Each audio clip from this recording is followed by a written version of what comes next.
Salut à tous, c'est Greg pour l'Actu Gamer. Si t'es fan de jeux vidéo, t'es au bon endroit. Et cette semaine, on va parler de Pokémon Pokopia.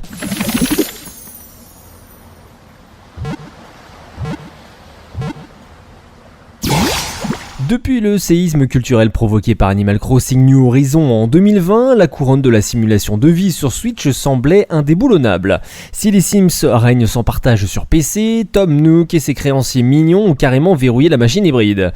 Qui peut dire le contraire? Et pourtant, en découvrant les premières images de Pokémon Pokopia prévues pour le 5 mars prochain, en exclusivité sur la Nintendo Switch 2, on a tous ressenti un frisson qui n'avait plus été éprouvé depuis longtemps. Un certain frisson d'espoir, bien entendu. C'est d'autant plus surprenant qu'on n'est absolument pas fan de Pokémon. La chasse aux petits monstres et les tableaux de statistiques très peu pour moi personnellement. Mais ici, la proposition est différente. Confiée aux mains expertes de Megaforce, les artisans derrière l'excellent Dragon Quest Builders 2, ce qui est déjà un gage de qualité béton, ce titre avait une prémisse audacieuse. Incarner un métamorphe, transformé en humain, chargé de rebâtir une utopie sur les cendres d'un monde délaissé. Si le potentiel donne le vertige, la réussite de ce chantier dépendra d'un équilibre entre cosiness absolue et génie ludique.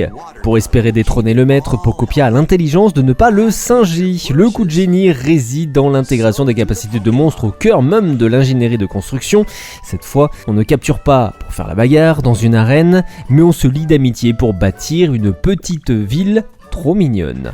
En tant que métamorphe, on peut copier les talents de la faune locale. Concrètement, on emprunte le pistolet à eau d'un carapuce, non pas pour attaquer, mais pour irriguer les cultures en un clin d'œil. Bien sûr, on sollicite la force d'un béto-chef pour le gros œuvre et déplacer des charpentes. Alors c'est une mécanique de coopération utilitaire qui offre une profondeur jamais vue dans le genre.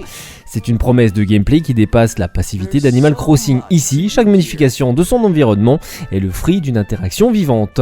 Là où Pokopia risque de nous obséder, c'est dans la finalité de sa créativité. Dans Animal Crossing, on décorait pour le plaisir des yeux et pour satisfaire l'académie des joyaux décorateurs. Et dans Pokopia, on construit pour la survie et la renaissance. Le système d'habitat semble être au cœur, bien sûr, et un cœur battant de l'expérience.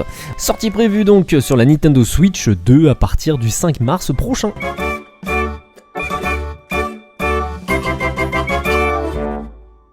Pokémon Pokopia. Et pour clôturer l'actu gamer, on va parler de John Carpenter avec Toxic Commando. Le seul fait de retrouver l'unique et prolifique John Carpenter derrière l'univers post-apocalyptique de Toxic Commando est une bonne raison de s'intéresser au first-person shooter développé par Saber Interactive et édité par Focus Entertainment, les mêmes qui sont derrière le jeu SnowRunner. Dès les premières minutes, via une cinématique bien troussée, le titre donne le ton et prouve que le cinéaste à l'origine de The Thing ou encore Halloween, La Nuit des Masques, a encore du répondant. Entre humour grinçant et séquences over the top qui fleurent bon les années 80, on a retrouvé le plaisir régressif qu'on ressent devant Los Angeles 2013 ou encore les aventures de Jack Burton dans les griffes du mandarin. Alors bien sûr, on apprécie l'esprit body movie qui se dégage d'un scénario simple mais suffisamment bien ficelé et qui va à l'essentiel. On n'est pas là pour philosopher sur le sens de la vie après la mort par exemple, mais bien pour défourailler de l'infecté par Trouzen. Il est question de véhicules, d'objectifs secondaires et des dizaines de morts vivants remontés à bloc. Laisser les commandants libres, c'est prendre le risque de casser le rythme, mais contre toute attente, les cartes sont suffisamment bien pensées pour garantir des gunfights intenses ainsi que des moments fugaces et d'alcalmie. Saber Interactive a démontré avec Space Marine 2 son savoir-faire en matière d'action et Toxico Commando en profite pleinement.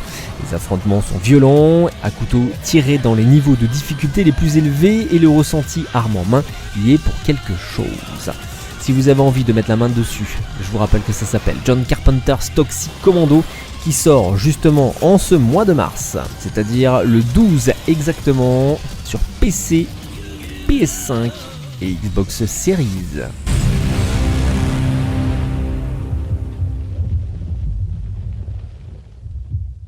C'était Greg pour l'Actu Gamer, bon game et à la semaine prochaine.